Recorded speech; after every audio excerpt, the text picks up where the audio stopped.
Greetings, citizens.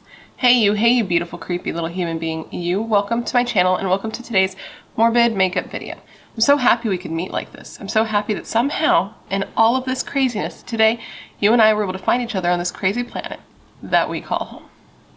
My name is Brittany or BRATTERSTEIN, whichever you prefer, and today we're going to be discussing a man named Jon Myles Sharpe, or as he is better known in his homeland of Australia as the Mornington Monster. But before we get started, if you've not yet had the pleasure, please make sure to join the Brat Pack by subscribing and ringing that bell. I put out a new video every single week, and I would love to hang out with you. Yes, you, specifically you, but I can only do that if you join the Brat Pack and become one of us. One of us. One of us. One of us. And you can also follow me on Instagram and Twitter if you want. They're both BRATTERSTEIN, but no pressure. So now that I'm done essentially begging you to join my cult, we can get into this video. Now this is a case that was suggested to me by a subscriber named Jenna. Hi Jenna.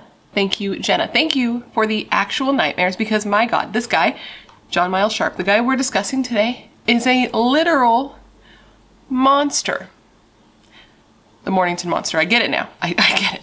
This is a story on a family annihilator out of Australia that I am blown away that I had never heard of before because this guy, this case is so insane and so intense. The sheer brutality of it, the fact that he went on TV and pled for his wife's and his child's safe return, it's just disgusting and this story will infuriate you. With that said, today I'm going to tell you that whole story, and while I do, I'm going to be putting on a full face of makeup, hence the makeup and morbid makeup. If that's not really your thing, thanks for hanging out this long. I hope you find a channel that presents this story in a fashion that you enjoy, but if you're kind of on the fence, you're not sure how you feel, maybe stick around. I think you could be surprised by how much you like me. Okay? Okay. I think it's time now that we just get into it, so come, gather around, and let me tell you the story of Jon Myles Sharpe, the Mornington Monster. So I want to start this off with giving you a quote from an article that I read that I feel like encapsulates this story very well, and that is, "The nature and events of the crime were, in the words of the sentencing judge, too awful to contemplate." Jon Myles Sharpe was born on February 28, 1967, and he was born in Mornington, which is a suburb of Melbourne, Australia. And he would later in his life become known as the Mornington Monster. And of course, he didn't start out that way. He actually started out as just a tiny little baby boy, a tiny little baby Pisces. And I'm not saying that we should have known, that we could have expected this, hearing that he was a Pisces, but I'm just saying, I've been on the Google machine, and if you look up a lot of killers, a lot of serial killers, it seems that Pisces be out there wildin'. Anyways, he was born to parents Valerie and Myles, and he was one of 6 children with 4 older sisters and 1 younger brother. There isn't a ton known about his early years. I know he went to school and he completed all 12 years, though he did fail all of his exams in his 12th year, but somehow still graduated. I don't know anything of the Australian school system, so I'm not sure how that works. Even though he graduated, he did have some issues with dealing with stress, which seemed to be a bit worse than his siblings and other peers, and he had a bit of social anxiety. He just wasn't super great with people, except his parents, who he was very close with. So, because he didn't have a lot of peers that he could connect with, he grew up pretty unhappy in school and didn't have many friends. Despite all of those social issues, as I said, Jon was able to graduate school. He went on to work at a bank and eventually went on to work at the Commonwealth Bank, and that's where he met a woman who would one day be his wife, a girl named Anna Kemp. Jon was 27, Anna was 31, but it wasn't a big age gap at all, and the two were just super into each other. They were like, I like you, you like me, we both work at this bank, that's awesome. Now I get to see you all the time. And the two were so into each other that they, within a year of being acquainted and dating, they decided that they wanted to get married in October of 1994. So I guess you could say things were getting pretty serious. Very serious. The most serious? Apparently, though, once married, Anna quickly realized that she may have made a mistake. She would say that the relationship lacked passion and love, and others who knew the couple agreed. They didn't really see why Anna was with Jon in the first place, because, she was strong-willed, vibrant, decisive, beautiful, and interesting, and he was just sort of dull. But regardless, she stuck it out, and she decided to try to make the marriage work. I mean, she was married now. They brought the law into it. She wasn't just going to turn her back immediately. The couple was married for nearly a decade and had spent time, you know, creating a life together, moving around to different homes in the Mornington area before finally they fell pregnant. And shortly after falling pregnant, almost 9 months to be exactly, or a little more than 9 months to be exactly. Wow. 9 months later, they gave birth to their first baby, a daughter who would be named Gracie Louise Kemp, and she was born in August of 2002. Oh, and something that I thought that was kind of interesting is the day that Gracie was born, Jon thought this was the perfect time for him to completely change his career path. And he quit his job at the bank so that he could go into business with a friend of his, an older friend of his, who had a conveying business. And apparently Jon quit his job to join in with his friend on this conveying business because his friend was not that far off from retirement, and Jon thought that he could take over the business once his friend retired. So he decided now is the time to go in a different career path, and he started doing this conveying job. What's conveying? I don't know. I convey. That's it. I convey. Moving on. Gracie's birth was both a joy and a strain to the couple. Well, it was more of a joy for Anna and more of a strain for Jon. But in general, it was complicated, you see, because Gracie was born with, I believe it's a genetic condition, and she had hip dysplasia, which essentially meant that her bones weren't like developing properly. So she was often in a lot of pain. She cried a lot, she didn't sleep a lot, and she had to have like procedures done and had to be put in an orthopedic harness in order to help alleviate the problem with her bones in her early life.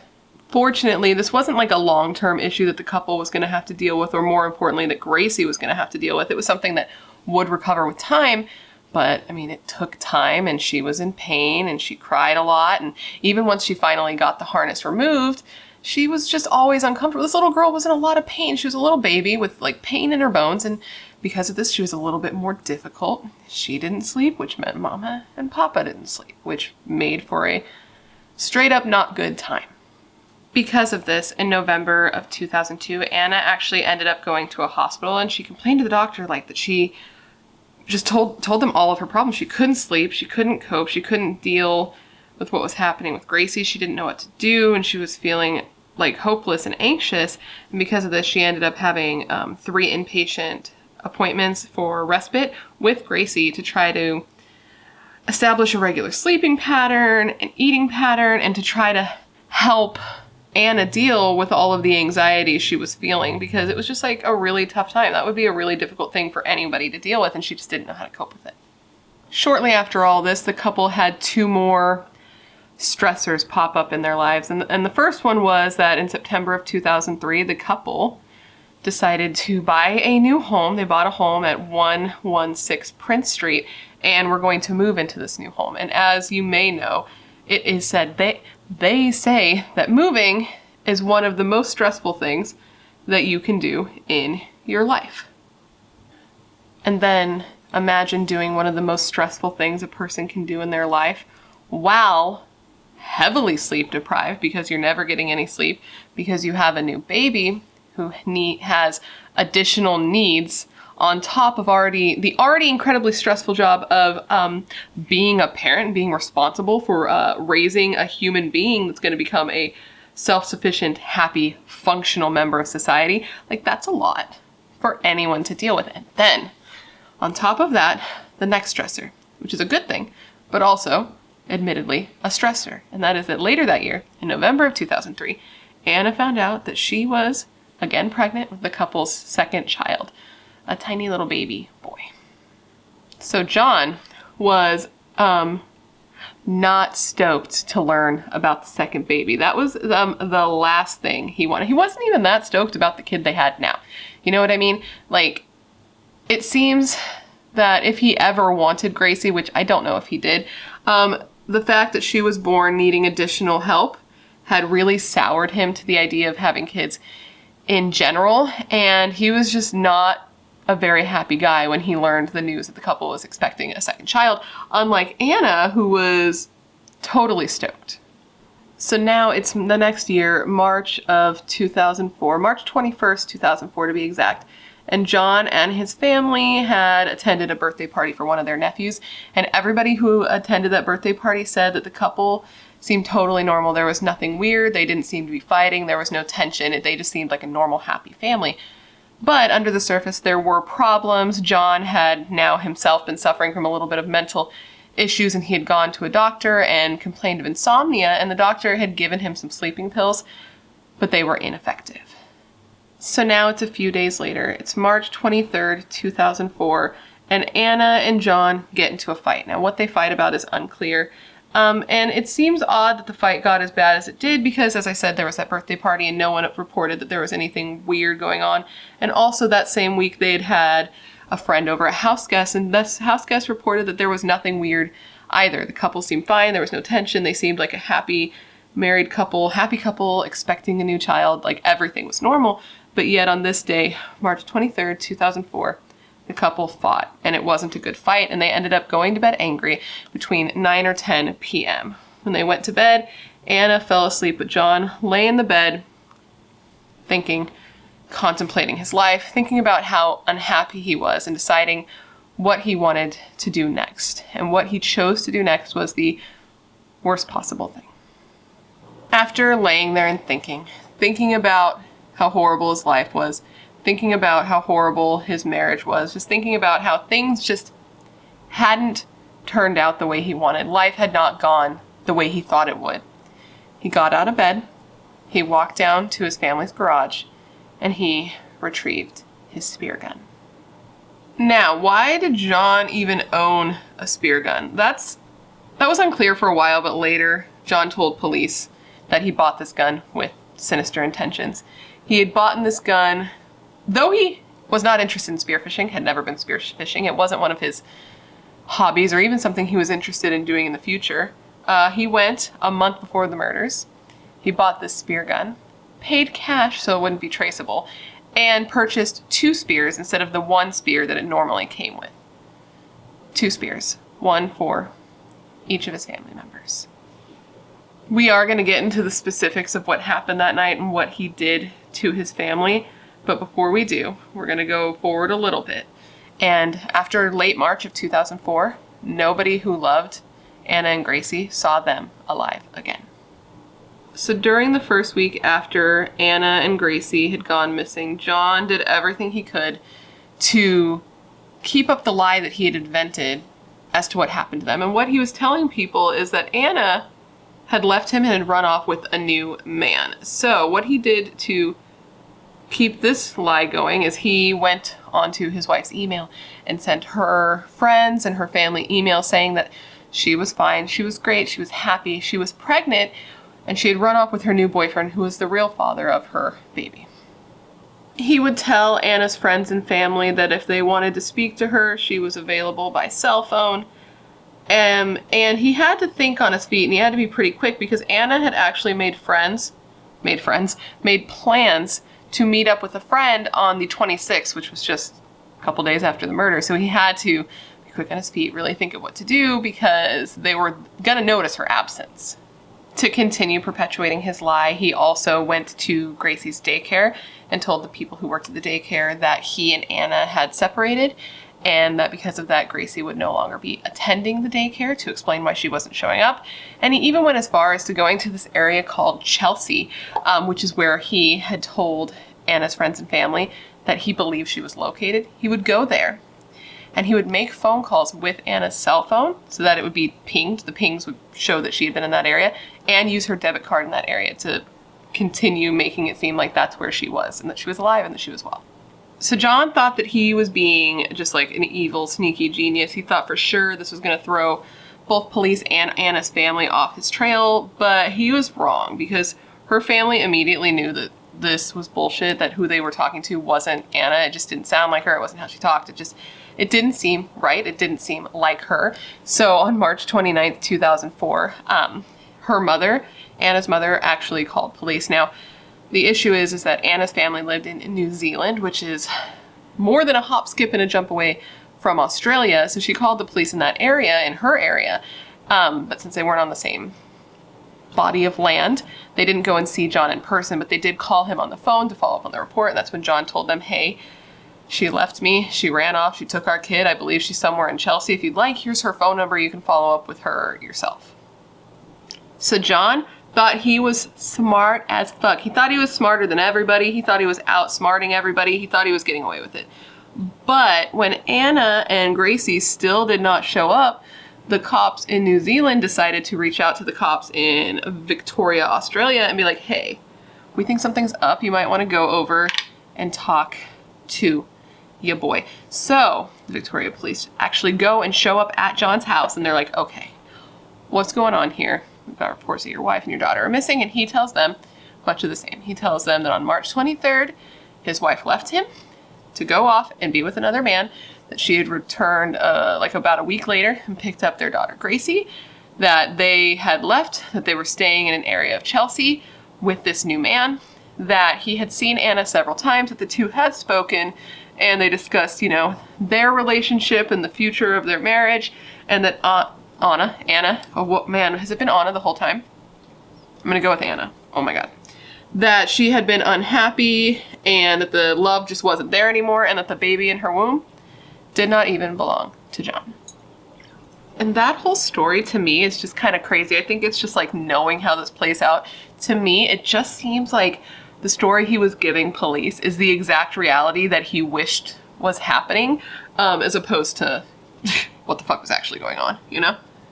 So while police are investigating the disappearance, Jon is doing everything he can to cover up his tracks. He gets rid of the bloody mattress and the baby bed in his home. He buys a whole new mattress for his bedroom. He continues sending out the emails to friends and family. And at this time, Mother's Day had even come and gone, and he made sure to get a card and flowers and sent them to Anna's mother from Anna, like doing everything he could to make it seem like everything was fine. They were still alive. Nothing to look at here.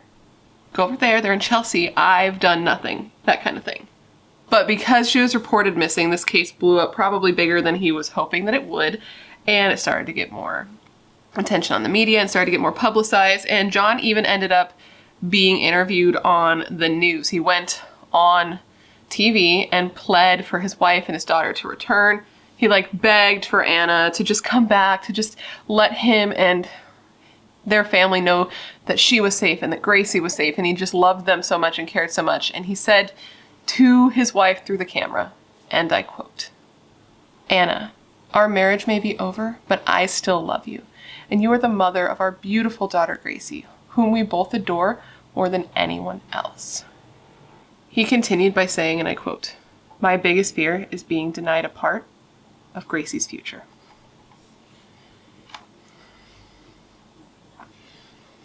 Fuck this guy. Jon had also given a written declaration to police stating that he had nothing to do with his wife and daughter's disappearance. And by June, he had given several interviews, but police still had nothing serious to hold him on.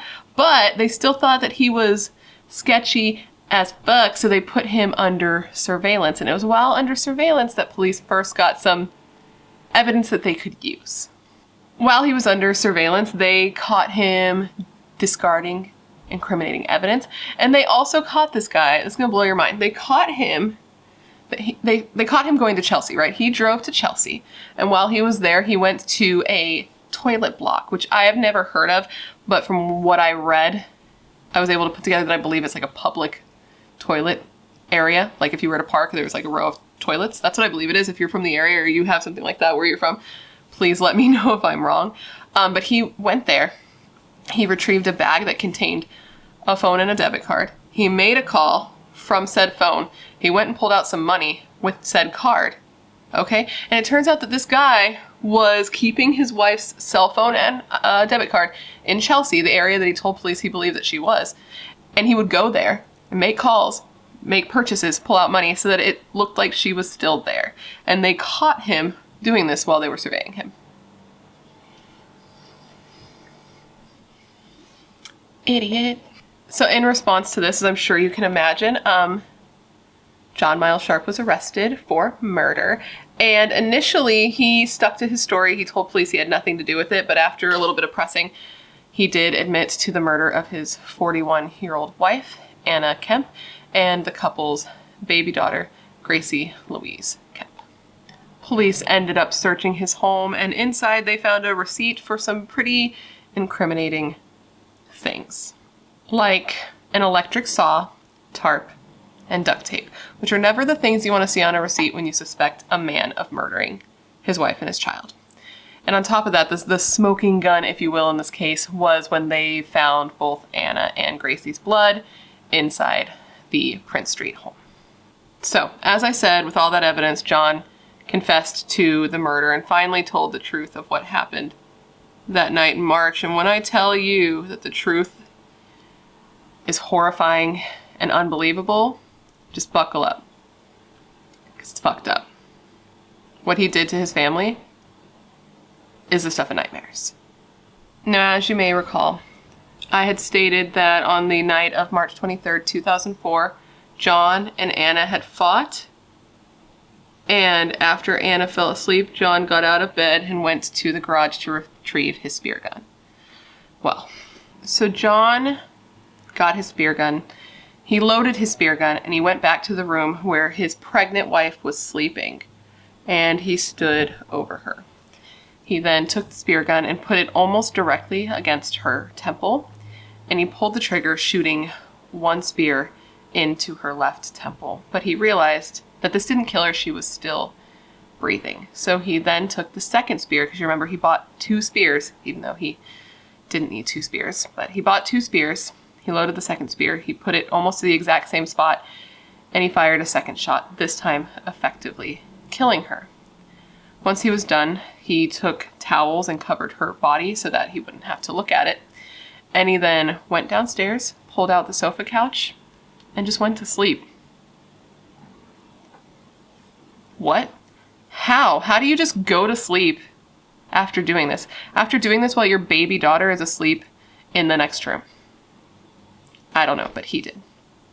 The next day, Jon just woke up in the morning and went about his business like normal, like nothing had happened at all. He got up Gracie, he took her to daycare like he always did. He picked her up from daycare like he always did. Apparently that day, the day after he killed Anna, a TV repairman was scheduled to come over to the house.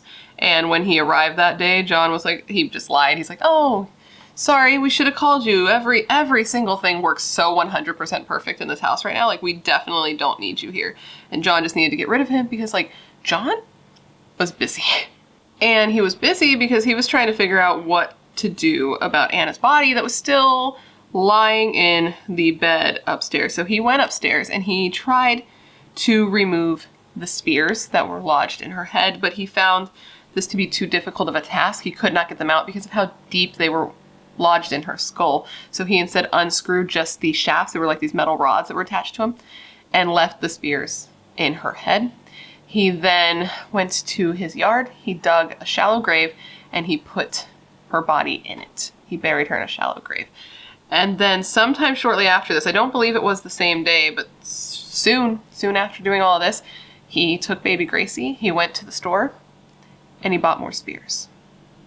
After this, for the next few days, Jon just tried to act like everything was normal, nothing had happened. As I said, after a few days of Anna's mother not hearing from her daughter, she panicked and she reached out to Jon. That's when Jon told her, you know, sorry, I thought she would have told you, but Anna left me. She ran off with another man. She came back later. She picked up Gracie, and they're just gone. And I don't know what to tell you. She ditched me. And even though initially her family felt weird about it, there wasn't like a ton they could do right off the bat because they were in New Zealand and Anna and Jon were in Australia, as I said. 3 days after Jon had killed his wife, he put his baby Gracie down to bed at night. And he then went on to make several whiskey and cokes to, what I imagine, to disassociate from what he was about to do. I don't have any proof that that's what he was doing, but I think that's just my brain trying to come up with some reason, some way he'd be able to go on to do what he did next, because it's just so horrifying that I can't imagine that you could do this without disassociating from the situation and from yourself. Once Jon was good and drunk, he went to his garage and retrieved his spear gun along with the newly purchased spears, and he then headed to the bedroom of his sleeping baby daughter. He stood over baby Gracie. He pointed the spear gun at her head and he fired one spear into her skull. But this didn't kill her. Instead, she just started crying and screaming in pain, as I'm sure you can imagine. So what this asshole went and did next is he left her, he went back down to the garage, and he retrieved those two shafts, the metal rods that had been attached to his wife's spears. He grabbed those, he came back upstairs, he loaded those into the spear gun, and he shot 2 more times, shooting both steel rods into his baby's head, which there was already a spear. Now there's a spear and 2 steel rods. This still didn't kill her. So he took the spear that was in her head, he ripped it out of her head, he reloaded it into the spear gun, and he shot her a 4th time, effectively killing her.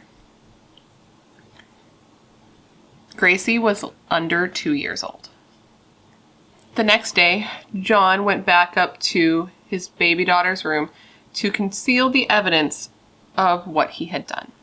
He had to place a towel over his eyes because he couldn't stand to look at her in the condition that she was in, the condition that he put her in. He then ripped the 2 steel rods and the spear from his baby's skull before wrapping her in garbage bags and duct tape. He then loaded her, the weapon that he had used, and some of her toys into his car and drove her to the dump. He literally threw his baby child that he murdered in the trash like she was like she was trash. Jon then went on to act like things were totally normal, and for a while he felt like they were, but that was until the Victoria police came to his house, remember, and they questioned him in person. And that was the first time that Jon really felt like he was in trouble and that they may be onto him. So that same day he went to the hardware store and he picked up some totally casual items for the totally casual consumer. These items were a roll of duct tape, 2 tarps, and an electric chainsaw. He then went home and took a considerable amount of time digging up his wife's body from the shallow grave he had buried her in.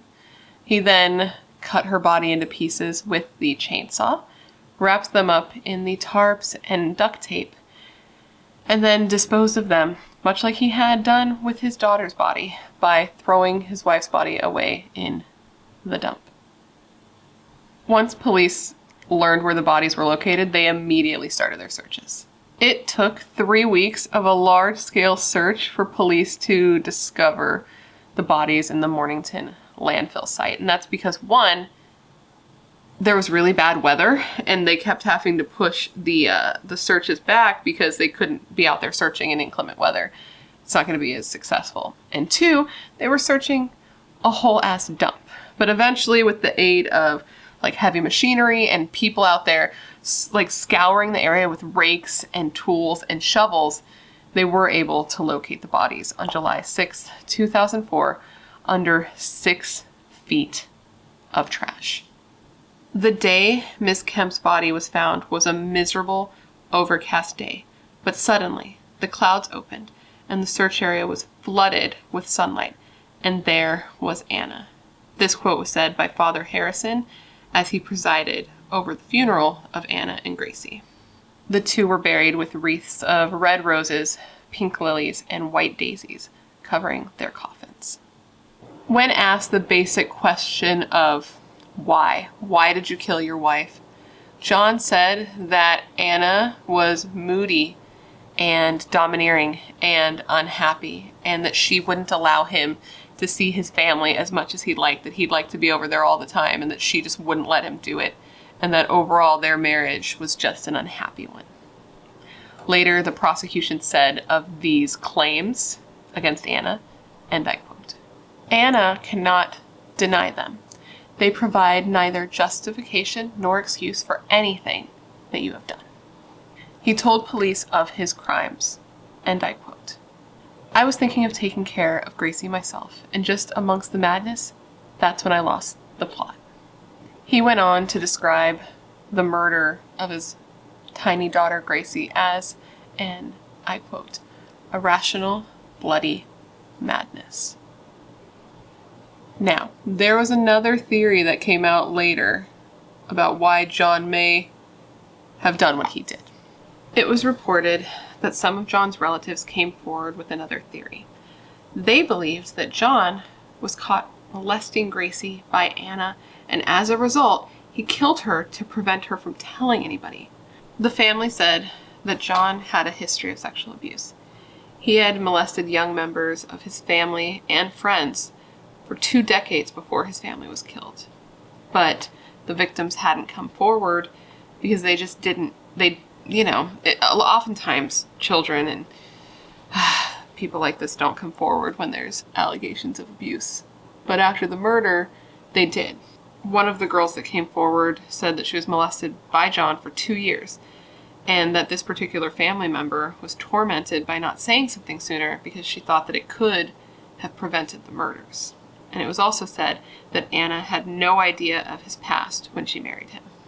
One of these relatives told the Herald Sun of these allegations, and I quote, "We reckon she caught him at the child.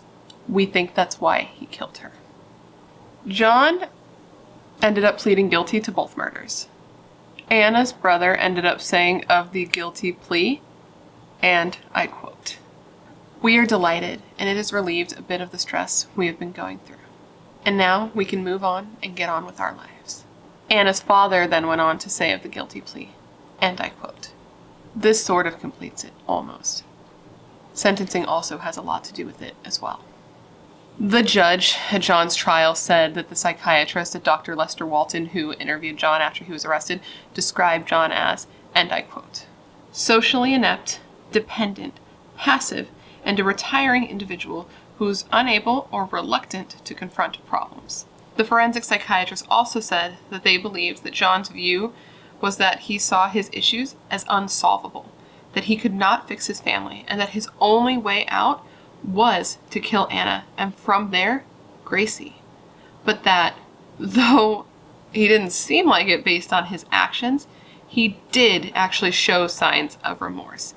He also described feeling threatened by young Gracie, and the judge said that this was, and I quote, "objectively absurd." Jon did also tell the doctors that he felt like a totally different person when he committed the murders, but they looked into it and they didn't believe that he was hallucinating or suffering from any sort of psychosis. They just believed that he was disassociating from himself because of how absolutely horrible what he was doing actually was. And the doctor said of him, and I quote, "Jon was afflicted by a clinically significant depressive disorder prior to the killings, although seemingly not of very major proportions."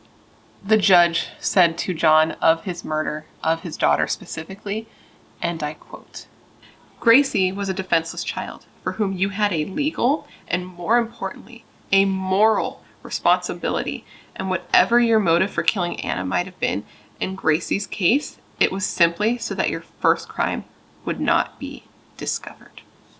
On August 5th, 2005, Jon Myles Sharpe was sentenced to 2 life sentences for the murder of his pregnant wife and his young child with no possibility of parole for 33 years. 38-year-old Jon was breathing heavily, bowing his head, and wiping his eyes as the judge handed down the sentence. Jon ended up being put into protective custody due to threats on his life from fellow inmates, and I'm not sure if he is still in protective custody to this day. Anna's mother either wasn't able or wasn't willing to go to the trial. She did not go, but she did watch the sentencing be read down over a Zoom video call with some other family members, and she was just in hysterics at the whole situation, as I'm sure you can imagine. Jon's parents were just like fucking ripped from this dude. They were like, at this point, they were a lot older, and They watched this whole thing happen, and they described what their son did as horrific.